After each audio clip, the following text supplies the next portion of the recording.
Hey guys, it's Alex. I'm strolling through sunny Sax Point today in an attempt to answer the following question. Is the Victoria real estate market collapsing, and is Canadian real estate doomed? I would say no to both, but our course and path has changed significantly from the highs and the peak of this cycle, which I would say was late February, early March. As I mentioned in my last video, I think all the growth that we would expect in Victoria likely occurred at that front half of the year, and we may see some drawdown in prices. If I was to hazard a guess, none of us have a crystal ball, I would say we probably move down across the board about 10% in Victoria. The reason for that, of course, is a significant change to mortgage rates and lending. People's money just does not go quite as far as it once did. Through the pandemic, cheap money and credit flowed, and that has all come to an end. Here's what I will say for those of you that are throwing doom and gloom at the Victoria real estate market. Over the last 15 years or so, I'll overlay a little chart. This is a smoothed out index of benchmark pricing, which is our home price index. That shows you sort of the growth pattern that we've been on over these last few years. Now, the things to note are Victoria is a little bit more insulated than other major markets in Canada like Vancouver and Toronto, but I do expect there to be a little bit of a drawdown here. You will see there are little blips on this chart and periods of consolidation.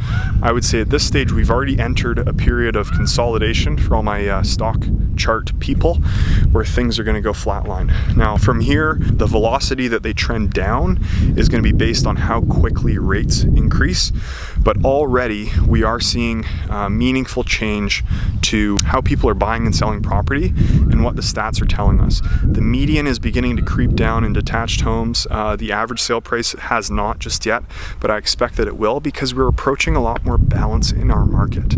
In February and March, we had absorption rates close to 1-to-1. So for every one active listing, there was almost one sale. So everything that was being put on the market was being absorbed.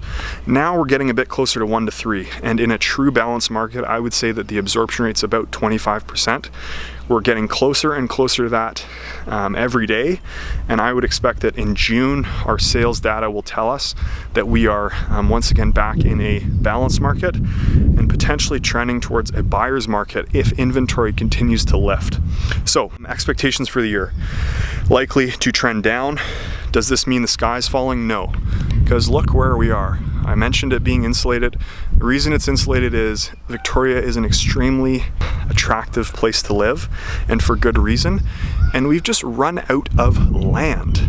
There's nowhere else to build other than up or north or west into the West Shore. So for those people that are seeking more density, it's just not coming quick enough based on the amount of people that want to live in our beautiful city.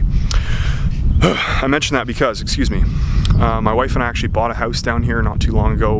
We move in at the end of August. That'll be another featured series that I will bring to you all. I can't wait to share more on that home and some more details on why we bought it. But for the time being, the takeaway that I would leave you with, I know I'm a realtor, I'm drinking the Kool-Aid about Canadian real estate, is you purchase the home, you also purchase a contract with a bank that's going to give you money at a certain rate, and historically we're at very, very low levels. Even if prices draw down, let's say 10% by December, rates likely higher, your monthly cost might even be higher than it is now. So if that's a situation and you're making a decision based on a 3, 4, 5, 6 plus year time horizon, are you really going to bat an eye even if you're paying a premium on paper now to pay for a property?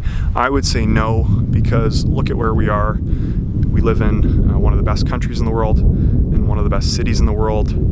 I will not say that real estate only goes up, because it doesn't, and you need to be careful when making buying and selling decisions, especially in the city and in a shifting market.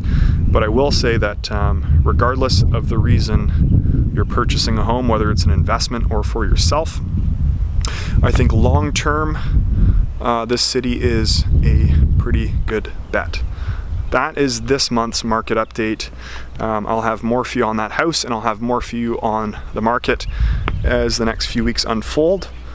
But for now, thanks for tuning in. Again, don't hesitate to reach out to me with any of your real estate related questions, and have a fantastic summer.